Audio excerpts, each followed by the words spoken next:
Hey guys, welcome to this week's video. So in this week's video, I wanted to show you the process of my creation of this zine that I titled Daemon. It's a 16-page full color zine / short story that I had prepared really quickly for Canson, which at this point has passed. It was on last Saturday. Yeah, but I've had this kind of idea floating around in my head for a while now about demons, and demons, I pronounce them that way because that's what YouTube told me how to pronounce it. It's spelled differently because it is part of the Greek mythos. It's a part of Greek mythology, and on Wikipedia, if you look it up, it is a type of demon or genius, which in turn was a kind of a spirit. And that's how I learned it. I learned it when I was in university at my child psychology class, and we were talking about motivation. And my professor brought up the idea of this Greek idea of demons, which were basically sources of I guess inspiration. Divine inspiration is how I interpreted them. The lesson wasn't really focused on demons. He just did a little fact about what people thought inspiration was, or where genius, the ideas for geniuses came from, like where they get all their awesome ideas. And I when I heard about it, I interpreted it as like this kind of demon that follows you around and I don't know, talks bad about you and tells you you're not good enough and you should do this and that and that. I interpreted it that way because I thought it was funny. Imagine every artist or creative person out there, even non-creative people like entrepreneurs, and they had kind of demon companions following them around and telling them, you should do this idea because it's great.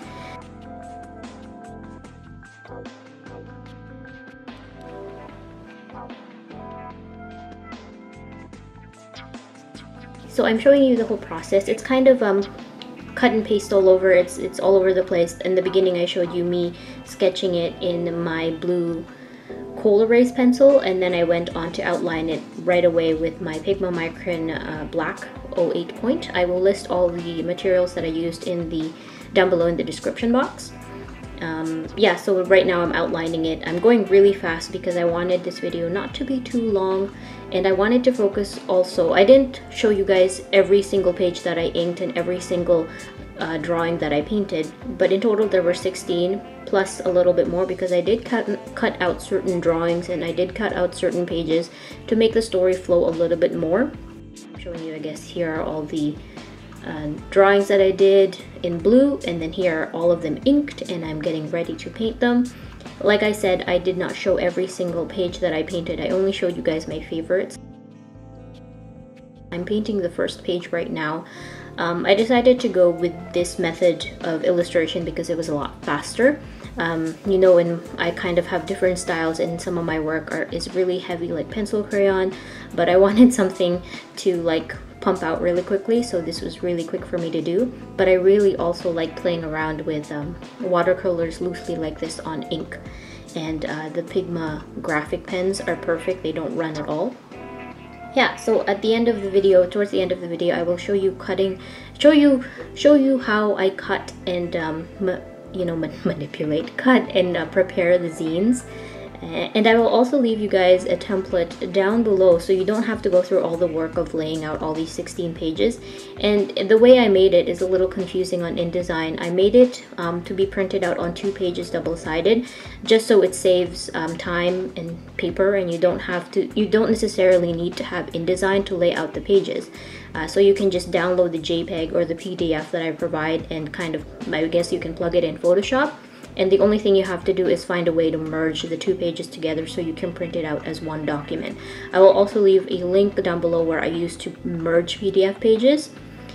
So everything you can do without the use of InDesign. Not necessarily the use of Photoshop either, because all you have is a template. And you can copy that in any program you use, like Clip Studio or I don't know, even Procreate, I guess. Although Procreate has limitations from what I have heard. So now, let me just quickly talk about the paintings. I really enjoyed this one that I'm working on right now. I experimented a lot with lighting. So you saw me do a black wash all over the drawing, and then I put the colors on top, and that kind of created like a dark effect, which is what I wanted, because I wanted her to be working at her desk with just the light on. I could have just left the ray of light white and then colored it in yellow, so it's a little bit more stark, like in this drawing that I'm doing right now.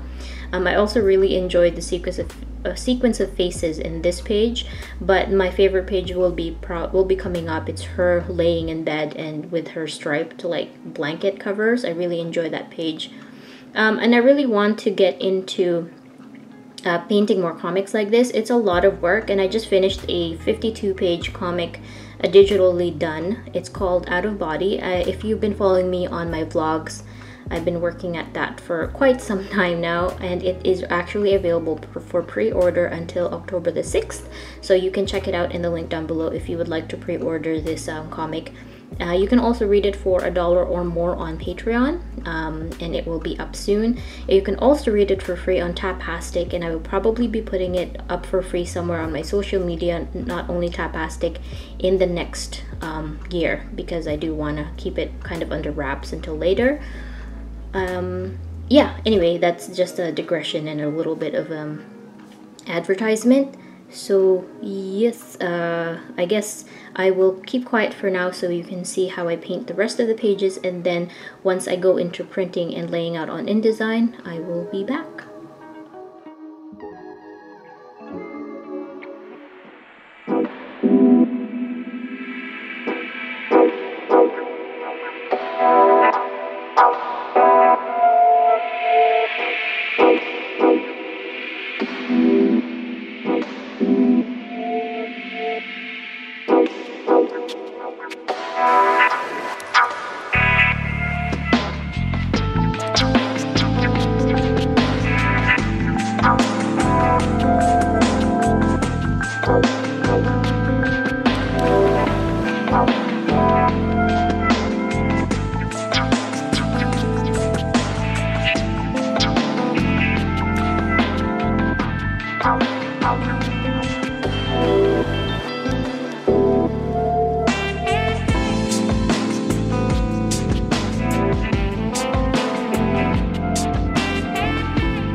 I'm working on the cover here, and in hindsight, I think I could have worked on the text a little bit better, but since I was kind of under a time pressure, I really wanted to get this out as quickly as I can, but the title could have been a lot better. I really like the illustration itself, but maybe to make it a little bit more, you know, popping out, you'll see it in the final shots how it doesn't pop out as much. I could have just done it on Photoshop so it's like a stark effect. You can actually see and read the title instead of doing it all traditionally.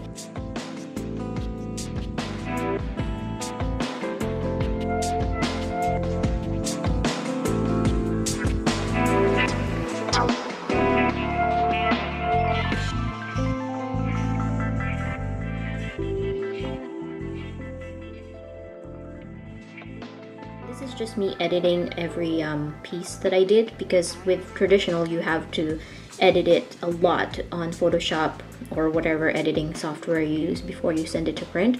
So you can see here I'm kind of cleaning it up, getting rid of the dust lines and upping the contrast and brightness and lining everything up in a neat little box for the printing.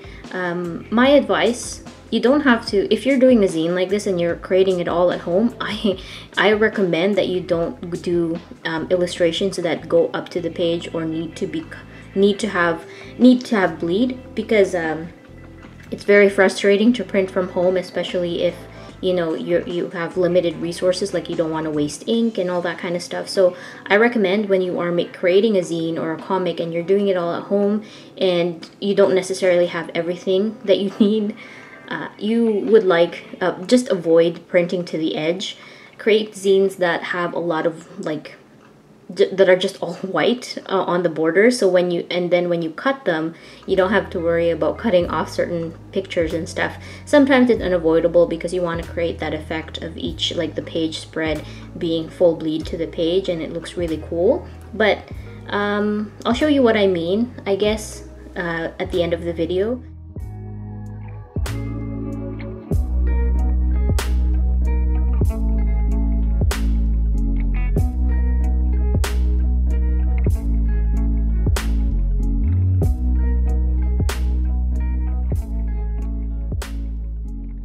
Now we're in InDesign, and I'm actually using an old template that I have for an older zine called Mukbang. And here's an example. You know, the pictures that I'm getting rid of, those are all white, and they're easy, like white backgrounds, and they're easy to cut and like lay out compared to this one. This one caused me a lot of grief because I was everything was like misaligned, so I had to do a lot of trial and error. Now I am actually doing the text on InDesign. I'm writing this all down, and because I didn't do it traditionally. But again, I will give you guys the template down below so you can download it. It will be a Dropbox link, and it will be in PDF, JPEG, and PSD format for you to just like play around with. You'll see what I mean once you download the file. So here we are now printing. If you are using my template, I suggest that you use the regular Adobe PDF Reader, Adobe Reader, to print it out, and use my settings. What I did here is I printed that to fit. I printed on both sides of the paper, and I flipped it on the long edge. So that's really important. You want to check off that box to flip it to the long edge, and here I am printing all the pages. My printer does not automatically flip pages, so I have to flip it manually, like this box says I have to, so I do that.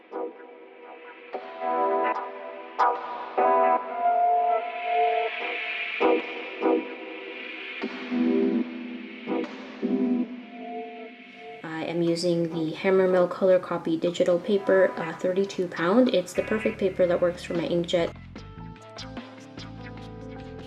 But you can see here the final printouts, they are glossy because I decided to try a different paper. It doesn't work as well with inkjet, but for this demo it works fine. So yeah, you will end up with 2 pages double-sided, as you can see here. And please watch carefully as to what I do next, because if you are using my template, this is what I do. I fold the pages in half, both of them. Fold it with my bone folder. You don't need a bone folder. I cut it with my box cutter in half. I flip the pages. You can see right now I flip the pages up there, and you can see at the top level the front and the back cover, and then I kind of lay them out in sequence just like this. I suggest, if you are very confused, to leave the page numbers or put page numbers, so when you actually lay out the pages for stapling, it makes sense to you. I am stapling them together, and I will show you why it's a lot easier if you print a zine that is all white backgrounds. You can see how I cut the edges because I want the front cover to be full bleed to the edge of the page. That causes a lot of problems when you are stapling and aligning everything, because illustrations can get cut off. So that's why my biggest suggestion and my biggest tip, if it's okay with you, to have white backgrounds. You can see this white bar because everything was misaligned, so I actually try again and fold it properly in the next clip.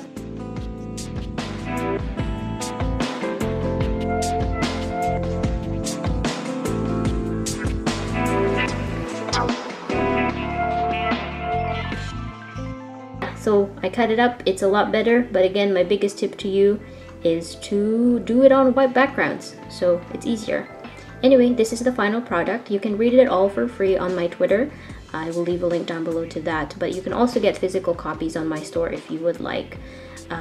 Yeah, so if you do decide to make this zine, this 16-page zine, I will leave a template down below, and if you have any questions, I will try and answer them as best as I can. And if you do decide to make it, I would love to see it. Thank you guys so much for watching, and thank you to my patrons for supporting all the work that I do. And here they all are. But thank you guys all for watching. I hope this video was somewhat informative and that it helped you a little bit. If there are any questions, again, I will try and answer them as much as I can. But thank you guys so much for watching, and I hope you have a great rest of the week. Alright, bye!